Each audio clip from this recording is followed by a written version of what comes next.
what does God really say about wives submitting to their husbands? Let's start with something that might make some people uncomfortable. Some men quote the Bible just to control women, but the truth? The Bible never told them to do that. The verse everyone loves to quote, Ephesians 5:22, "Wives, submit to your husbands," is probably the most misunderstood sentence in modern relationships. If you get this wrong, you can slowly destroy a marriage while thinking you're being holy. But if you get it right, you find a peace that the world can't touch. This is relationship God's way. And today, we're looking at why your independence might actually be a shield that's keeping you from the love you've been praying for.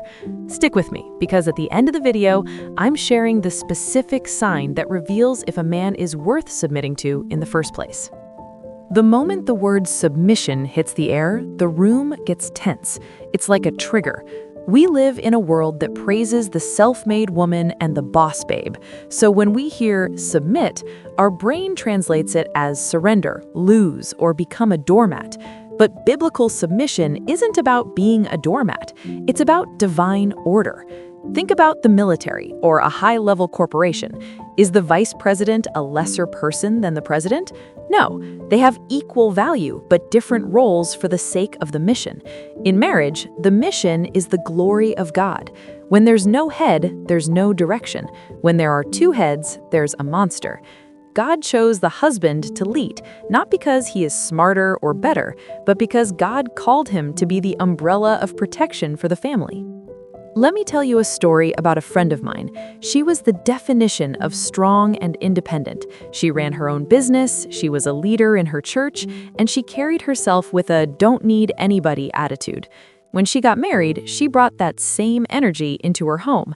Every time her husband suggested a different way to handle their finances or a different restaurant to attend, she felt a fire in her chest. It wasn't that his ideas were bad, it was that she didn't want to lose her voice. She told me one night, "If I let him lead, I feel like I'll slowly disappear." She was exhausted from managing him. But then they had a breakthrough. He looked at her and said, "I'm not trying to control you. I'm trying to cover you. When you fight me on every decision, I can't protect you because you're standing outside the umbrella." That's when it clicked for her. Submission isn't about disappearing. It's about stepping into the shade where you can finally rest. She realized that by fighting for control, she was actually fighting against her own peace. Here is what the control-hungry men always skip. Ephesians 5:21. It says, "Submit to one another out of reverence for Christ." This is the foundation. Before the wife is called to submit to the husband, both are called to submit to Jesus. If a man is not submitted to God, he has no business asking a woman to submit to him. A man who isn't under authority shouldn't be in authority. When a husband and wife are both looking at the cross, submission becomes a natural flow of respect. It's not, "I'm the boss and you're the servant." It's, "We are both servants of the King, and I am following the leader God gave me to help us reach our destination." Let's talk to the men for a second. And ladies, listen closely so you know what to look for. Ephesians 5:25 says, "Husbands, love your wives just as Christ loved the church and gave himself up for her." Do you realize how heavy that is? Christ didn't control the church with an iron fist. He washed the church's feet. He died so the church could live. A husband's leadership is not a throne, it's a cross. If a man is willing to die for you, to sacrifice his hobbies, his time, and his ego for your well-being, why wouldn't you want to support his leadership? Submission is the response to sacrificial love. When a man loves like Christ, a woman responds like the church, with trust and honor. We also need to clarify that submission does not mean silence. Look at the Proverbs 31 woman. She's an entrepreneur, she's wise, she speaks with kindness, and she is highly respected. She didn't lose herself, she found her greatest strength in her home. And I have to say this clearly, submission is never an excuse for abuse.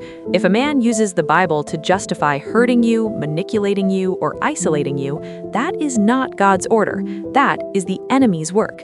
God's blessing adds no sorrow to it. If you have to lose your peace or your safety to submit, you aren't in a biblical marriage. You're in a prison. Seek help and seek God's wisdom. Marriage was never supposed to be a power competition. It's a partnership of two people choosing humility. If you're tired of the tug of war in your heart, I want to challenge you today to trust God's design. I want to hear from you. Has the word submission been used to hurt you, or have you seen the beauty of it in action?